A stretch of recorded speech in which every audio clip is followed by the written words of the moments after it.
Every morning for 82 years, a man named Walter Greer in Memphis, Tennessee, sat in a wooden chair by his kitchen window at exactly 6:15 in the morning and did the same thing. He pulled out a worn leather wallet, opened it to a faded black and white photograph of two infant boys in a hospital bassinet, and held it for exactly 1 minute before putting it away and starting his day. And every morning for 82 years, a man named Raymond Elkins in Cincinnati, Ohio, sat in a rocking chair on his back porch at exactly 6:15 in the morning and held a folded piece of hospital paper, the birth record his adoptive mother had saved, and read the same three words at the top: Baby Boy Greer. Neither man knew the other was still alive. The day those two men stood on the stage of Family Feud, Steve Harvey covered his face with both hands and walked off the set entirely for the first time in the show's 28-year history. It was a Tuesday in October of 2022 when the Greer family and the Elkins family arrived at the Family Feud studio in Atlanta, Georgia. The audience was already in their seats, the overhead lights burning warm gold across the set, and the air had that particular charge it always has before taping begins. The shuffling of feet, the low hum of conversation, the occasional burst of nervous laughter from contestants waiting backstage. Walter Greer's granddaughter, Denise, had brought him down from Memphis. He was 86 years old, and he walked with a cane, and he wore a dark blue suit he'd had pressed specifically for this day. When the production assistant asked if he needed anything before the show, Walter smiled and said he was fine. He'd been saying he was fine for 82 years. But Raymond Elkins was carrying a secret that would soon change everything. Walter Monroe Greer was born on March 3, 1936, at St. Joseph Hospital in Memphis, Tennessee. He came into the world 11 minutes before his twin brother, and for 4 days, those two boys lay side by side in the same bassinet, while their mother, Clara Greer, recovered from a difficult delivery. On the 5th day, a woman named Edna Elkins, who had been waiting in that hospital for a different reason entirely, a surgery that had gone longer than expected, walked past the nursery window and stopped. The nurse on duty that afternoon would later describe what happened as a transaction that was not unusual for its time. A private arrangement, a signature on a document that was not a legal adoption form, a payment of $60, and a baby boy handed across a counter like something purchased. His name on the bassinet card was Baby Boy Greer. The name on the document Edna Elkins signed gave him a new one: Raymond Thomas Elkins. Clara Greer was never told. The hospital record showed one surviving infant. Walter grew up as an only child, the son of a woman who sometimes grew quiet in a way he could never explain, who sometimes looked at him with an expression that wasn't sadness exactly, but something close to it, something like incompleteness. He was 12 years old when he found the photograph. It was tucked inside the back cover of his mother's Bible, and it showed two babies, not one. And on the back in his mother's handwriting were the words, "My two boys, March 3rd, 1936. He brought the photograph to his mother, and Clara Greer sat down in the kitchen chair and did not speak for a long time. Then she said, "There was another baby. They told me he didn't survive, but I never believed them, not for a single day." Walter Greer spent the next 74 years looking. He hired two private investigators over the decades, one in 1970, one who took $400 and disappeared, and one in 1989 who found a Raymond Elkins in Cincinnati but concluded it was a different man entirely and closed the file. He wrote letters to the state of Tennessee's Vital Records Office in 1978, in 1984, and again in 2001. Each letter received the same response: "Records from that period are incomplete, and no additional information is available." He contacted St. Joseph Hospital in 1995, only to be told the hospital had been demolished and its records transferred to an archive that had itself been partially destroyed in a flood in 1982. The paper trail didn't end. It simply dissolved. Walter kept the photograph in his wallet. Every morning, 6:15, 1 minute. His wife Margaret knew about it. His children knew about it. His granddaughter Denise had grown up hearing the story, but knowing about it and understanding what it cost him were two different things. His daughter Sandra would later tell a reporter, he never talked about it emotionally. He just talked about it the way you'd talk about a fact, like something that was true but couldn't be changed. But every year on March 3rd, their birthday, he'd go quiet, and you couldn't reach him. He was somewhere we couldn't follow. The audience thought that was the peak. They were wrong.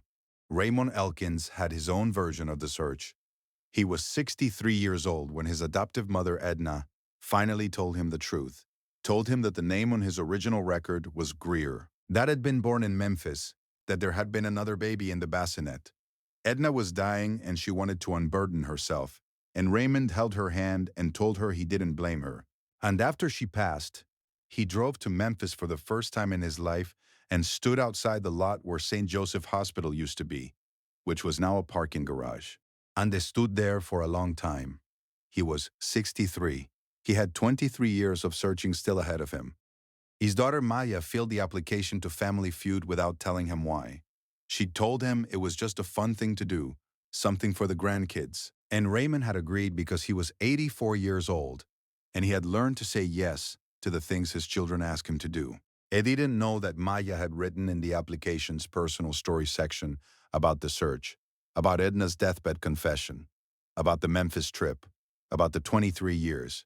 Eddie didn't know that the show's producers had quietly run a search of their own.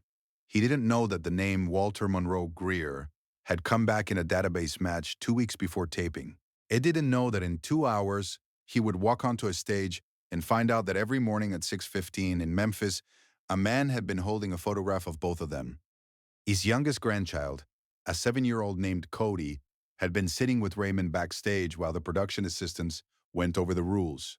Cody had been watching Raymond's face, the way he kept touching his jacket pocket, the way his eyes went somewhere else when the room got loud. Cody tugged his grandfather's sleeve and said quietly, "Are you sad, Mr. Steve?" "Are you sad?" Raymond had laughed. It was the wrong name. The boy was confusing him with the host. But then Cody said, "Grandpa, are you sad?" And Raymond looked at his grandson and said, "I'm fine, baby. Just excited." He'd been saying that for 23 years.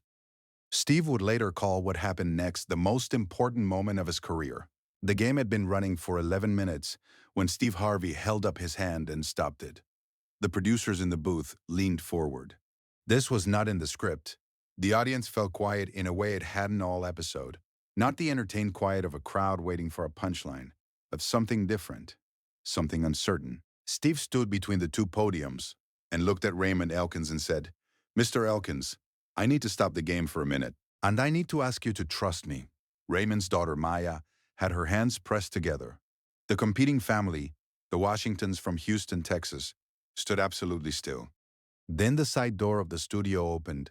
Walter Greer walked through it with his cane and his dark blue suit, and the studio fell completely silent. Raymond Elkins turned. His body moved before his mind did. He stepped back from the podium. One step, then stopped. 300 people in the audience stopped breathing at the same moment. The crew members had stopped what they were doing. A camera operator would later say she couldn't see through the viewfinder. She was crying too hard. Walter walked across the stage. He was 86 years old, and he walked slowly, but he walked. When he reached his brother, his twin brother, the boy from the other side of the bassinet, the one the nurse handed across the counter for $60 on March 8, 1936. He stopped in front of him and reached into his jacket pocket and took out his wallet and opened it to the photograph. He held it up between them. Both babies, both boys.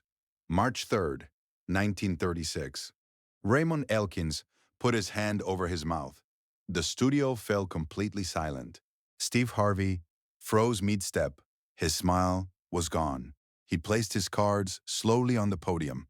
He took off his glasses and pressed the back of his hand against his face. And then it turned and walked 6 steps to the side of the stage and stood with his back to the audience, and his shoulders moved, and there was not a single sound in the building.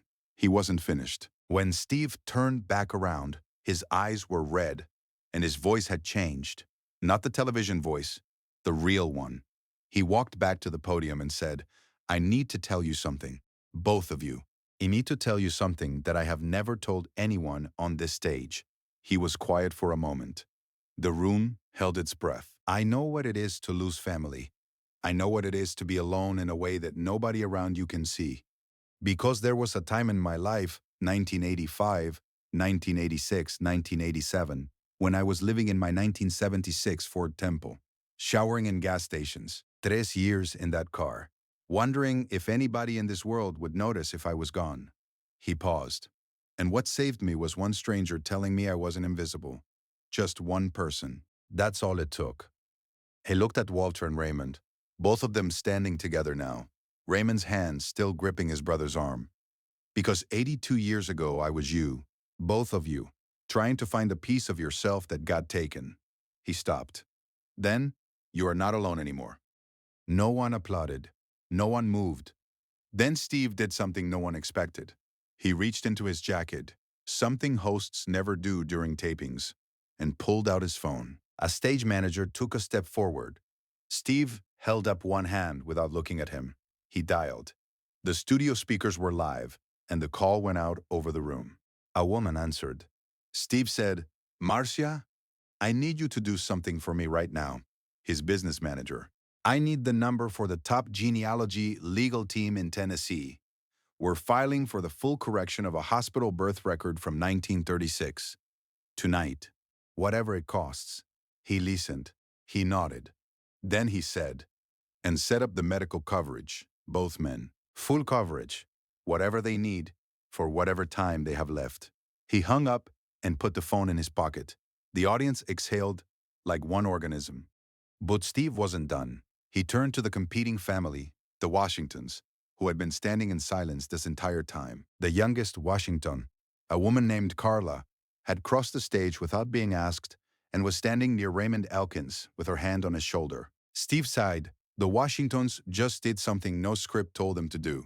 So the Washingtons are winning today too. He looked at both families. Both families are going home with the prize. No network approval. This is me, Steve Harvey. The audience erupted for the first time in 4 minutes, and it was the loudest sound anyone in that building had ever heard during a taping. And then Steve wasn't done one final time. He announced the Walter and Raymond Greer Foundation, named for both men, with a starting gift of $200,000, funded by Steve's production company, dedicated to reconnecting families separated by illegal and informal adoptions in the American South between 1920 and 1980. Aside, the foundation's motto was Walter's own words, the words he'd said backstage when he first learned his brother was alive. I knew you were out there. I never stopped looking. When the episode aired 6 weeks later, the clip of Walter walking through the side door reached 100 million views in 48 hours. Within 3 months, it had passed 340 million. The hashtag number, IK knew you were out there, trended in 31 countries. The studio footage of Steve Harvey, standing with his back to the cameras, shoulders shaking, was viewed separately and became one of the most shared video clips in the history of the show. 3 months after that taping, Walter and Raymond Greer had their official birth records corrected by the state of Tennessee in a ceremony attended by their combined 17 grandchildren and 9 great-grandchildren. They stood side by side for a photograph, 86 and 84 years old, in matching dark suits, Walter with his cane, Raymond with his hand on his brother's shoulder. And a reporter asked Walter what he wanted to say to his brother after 82 years. Walter thought about it for a long time. Then he said, I've been saying good morning to you every day since I was 12 years old. I just didn't know you could hear me. A year after the taping, Raymond Elkins moved to Memphis.